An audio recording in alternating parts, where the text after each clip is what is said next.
natin masasabi na sa amin. Ayan o. Makikita natin yung ano, yan o. Yan o. Meron din dito.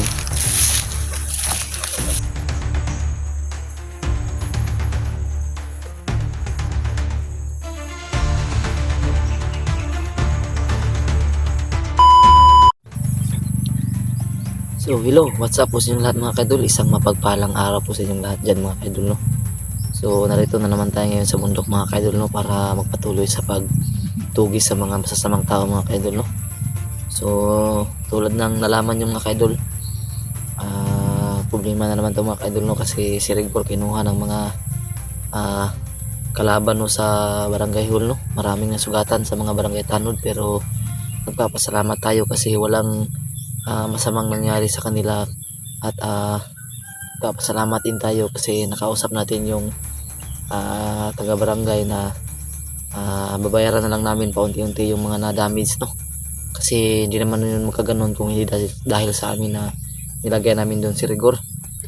At yun na nga mga kaidol, no? So tumigil na sana tayo sa pag-explore, no? Kasi nawala na si Rigor, pero may kumuha sa kanya. So katanungan pa to sa ating mga isipan mga kaidol, no? Kung sino ba talaga yung dumukot kay Rigor mga kaidol. Ang sa atin na ngayon is sana makita pa natin si Rigor mga kaidol, no? Kasi malaki din ang may tutulong sa atin ni Rigor, no? Para may turo yung mga lokasyon ng mga naging commander dati, no? Magagamit natin si Rigor mga kaidol pag nakita natin siya, no?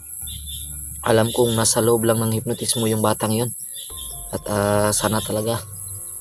At ngayon mga kaidol, no, itong lugar na pinuntahan namin ni Utol, sabi ni Utol, no, may nakapag-contact sa amin sa loob. Hindi lang namin i-mention kung sino, pero may nakapag-contact sa amin na sa loob na ito yung area kung saan may posibilidad na nandito yung mga kalaban natin mga kaidol, no? So nakikita nyo sobrang lawak ng kabundukan dito mga kaidol, no? Ito yung sinabi namin sa amin ng isang informer natin mga kaidol, no, na ano daw, dito na tayo sa papunta sa Manggano. Hindi to yung Manggano na pinagkukutahan ni Bagtik dati mga kaidol, no? Iba to mga kaidol kasi nung tawag doon, no, medyo malayo-layo to. Sa tingin ko mga kaidol, naano ko tong lugar na to mga kaidol, no, papunta to siguro doon sa area dati namin kung saan nakuha namin yung si tatay, ano, no, yung si Dato, no? Dito kami dumaan dati sa tingin ko. So sana, no, makita natin agad yung mga hinahanap natin. So bago ko pusin yung pag ano ko, no, mag shoutout muna tayo. Shoutout kay Idol Susan Wenceslao, Idol Susan Kadukoy, Emil Perez, Dinalaganhon, Idol Rinaldo Barito, at sa Idolito, Nestor Balanrayos family, Sinis family, Garcias family, excuse me po. At sa iba pa nating mga supporter, no, si Ma'am Red Rose, Ma'am Zerms, Ma'am Norusman, Ma'am Ninit Galvis, at sa mga solid na sumusuporta sa amin dyan, no, maraming salamat sa inyong walang sawang suporta po. Balang araw po makakamit din natin ang mga bagay-bagay sa awa ng Diyos mga kaidol, no? Kaya sa ngayon pagtiisan at pagtiyagaan muna natin to, no? So sana, no, matapos agad tong mission natin para makapagpahinga na tayo, no, at makapagtuloy-tuloy na tayo sa trabaho. Nagpapasalamat ako mga kaidol kasi pumayag yung amo ko na 3 araw akong hindi makakapagtrabaho. At sinabi sa akin ng amo ko sa loob ng 3 araw kung hindi ako babalik, ipapalitan ako. So naintindihan naman ng amo ko. So nagsinungaling ako mga kaidol sa amo ko, no. Ang sinabi ko lang sa amo ko na meron akong mahalagang pupuntahan tungkol po sa lupa namin. So hindi naman totoo na may lupa kami, pero wala akong magawa, no, para lang may babalikan pa akong trabaho mga kaidol. Kailangan ko magsinungaling, no, kung pero pag hindi tayo papalalin sa ating pag-i-explore mga kaidol, no, kasi hindi pa natin alam yung oras natin, kung hanggang dito lang pa tayo, papalitan ako sa loob ng 3 araw mga kaidol. So yun na nga mga kaidol, no, sana mahanap natin ang ating hinahanap ngayon. At sana tama yung impormasyon na sinabi sa amin ng tao namin sa loob. Sana ito yung lugar na kung saan may mga kuta, no. So papalapit daw to sa sapa, tol. So nandito rin si Utol, mga kaidol, no. So ito yung lugar na sinasabi, tol, no. So ito na, mga kaidol, no. Nandito na tayo sa bundok. Anuhin natin, mga kaidol, na safety tayo. Saka sana talaga matapos-tapos na tong problema natin. Medyo masakit yung dito ko ngayon, mga kaidol, no. At siya nga pala, mga kaidol, pakisuportahan po at pakisubscribe po sa channel ng kasamahan namin, no, si Longhir TV po. At kasi maliit pa yung subscriber niya sa ngayon, mga kaidol, no, kasi nagkanya-kanya muna kami ng mga upload, no, kasi yun na nga, tuluyan na sana naming tigilan yung pag-explore. O hindi siya nakakasama sa amin kasi malayo-layo din kanilang tirahan. Paki-subscribe kay Longhir TV, mga kaidol.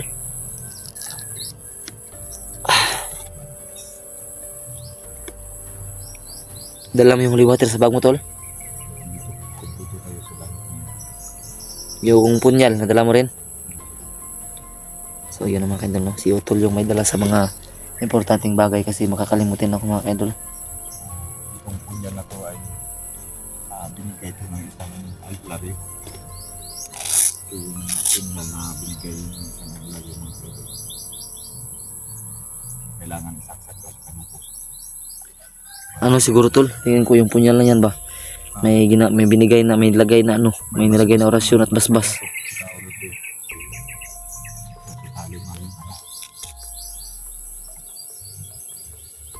Sana tama tong lokasyon, tol. Parang pamilyar sa akin yung lugar na to. Hindi ko lang alam, hindi ko lang masabi, pero sa tingin ko, tol, ito yung lugar dati na nahuli natin yung, alam mo yung matanda na dato, yun. Parang doon to papunta, tol, ba, sa tingin ko lang.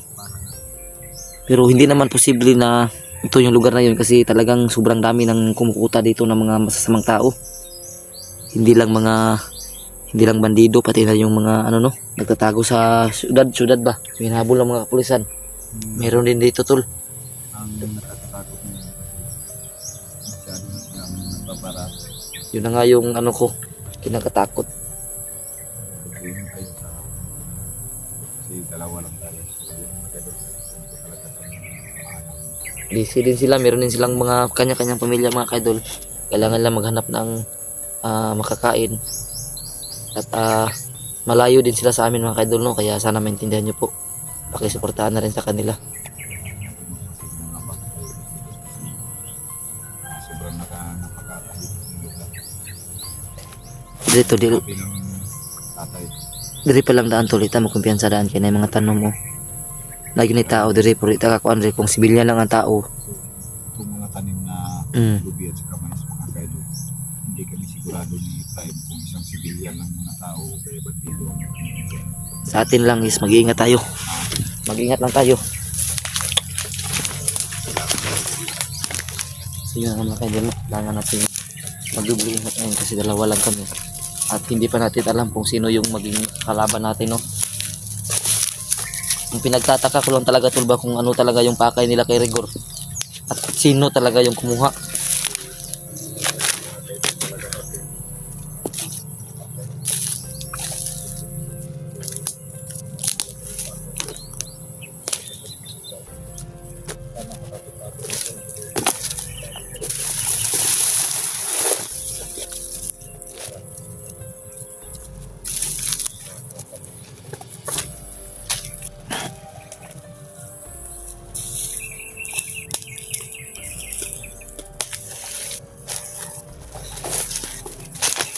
Sinipti ko na yung pamilya ko, mga idol, no? Huwag kayong maglala kasi yung pamilya ko hindi ko na sasabihin kung saan lugar ko sila dinala, pero nasa maayos na sila na lugar, no?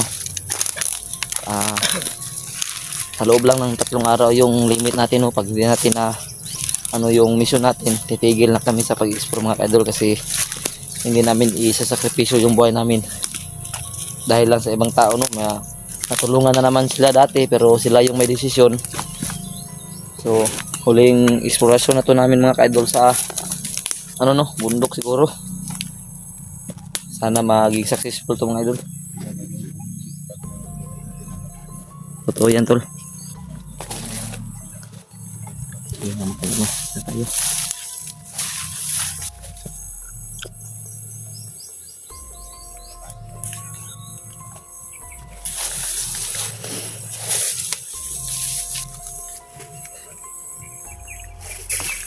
Tunay.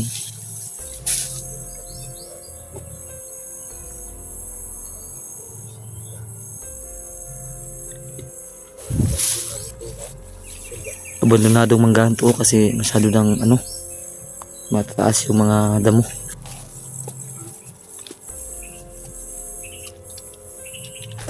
Taas na yung mga damo, abandonado na to. Yung ganitong lugar ko, hindi pa may mugaran para ka ng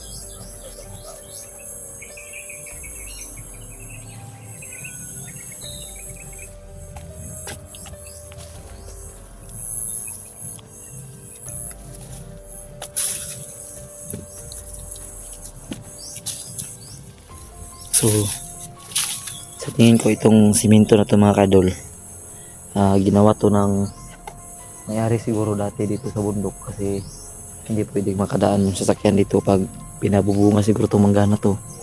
Pero ngayon sa tingin ko wala nang pumapasok dito kasi nakikita nyo naman sa paligid na masyado nang matataas yung mga damo. Tapos yung ano, makikita natin na wala na talagang ibang dumadaan dito. Nilulumot na nga yung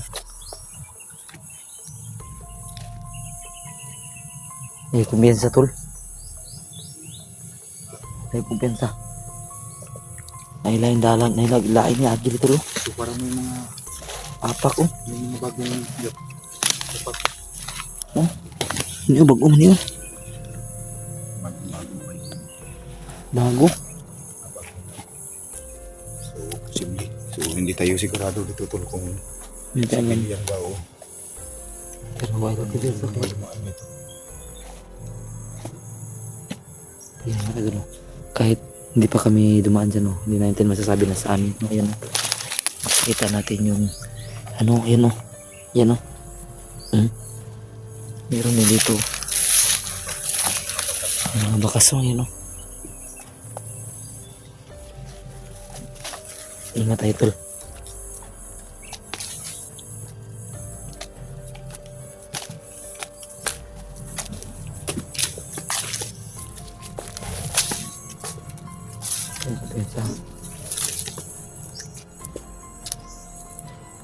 Ito na nga siya. Sabi ko tuloy ano.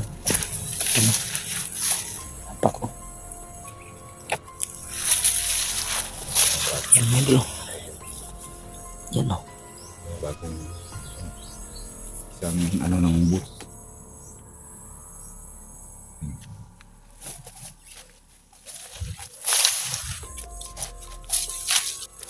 Shadow. Tahimik yung kakta tol. Yan yung palibot ko. Yung kumpensa tol. Nagpensa sa palibot tol kay duda ko ng sa zona ba.